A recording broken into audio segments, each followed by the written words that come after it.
السلام علیکم خواتین و حضرات. اسلام اپنے اندر ایک بہت ہی خوش قسمت اور بدقسمت مذہب ہے.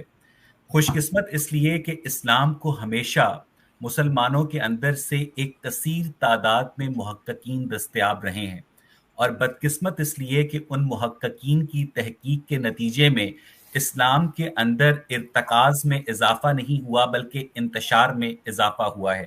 اس کی ایک بہت بڑی مثال جو ہے آپ کے سامنے، جو آپ کے چاروں امام ہیں، جس میں امام شافعی ہیں، امام حنبلی ہیں، امام مالک ہیں، امام حنبل ہیں، ان سب کی جو انٹرپریٹیشن ہے اس سے مسلمانوں کے اندر فرقہ واریت میں باقاعدہ طور پر اضافہ ہوا ہے، اور باقاعدہ جو مسلمان ہیں وہ ایک دوسرے سے دریافت کرتے ہیں کہ بھائی آپ کس امام کے ماننے والے ہیں.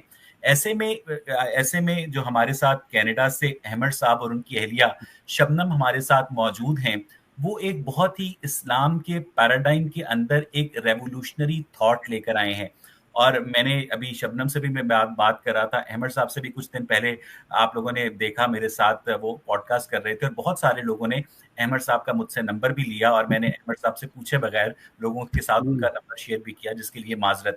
لیکن ان لوگوں کا یہ دعویٰ ہے کہ قرآن کو 1400 سال سے اس کی اصل ٹرانسلیشن میں سمجھا ہی نہیں گیا.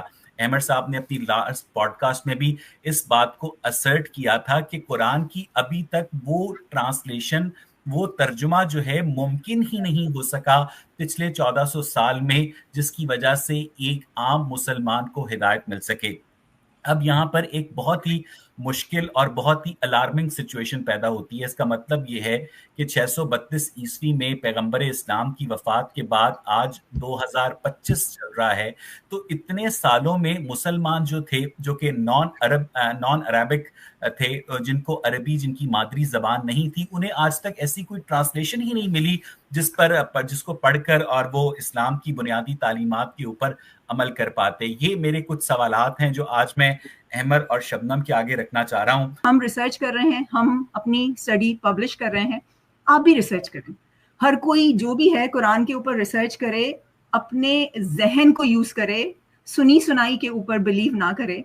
اور یہی ایجنڈا ہے. اگر آپ وقت یا قرآن تھنکرز کے سائٹ پہ جائیں گے، ہمارا ایجنڈا یہی ہے کہ آپ خود قرآن اٹھائیں، خود سوچیں، خود سمجھیں، کسی کے اوپر بلیو نہیں کریں. اللہ نے آپ کو عقل دی ہے، آپ خود دیکھیں.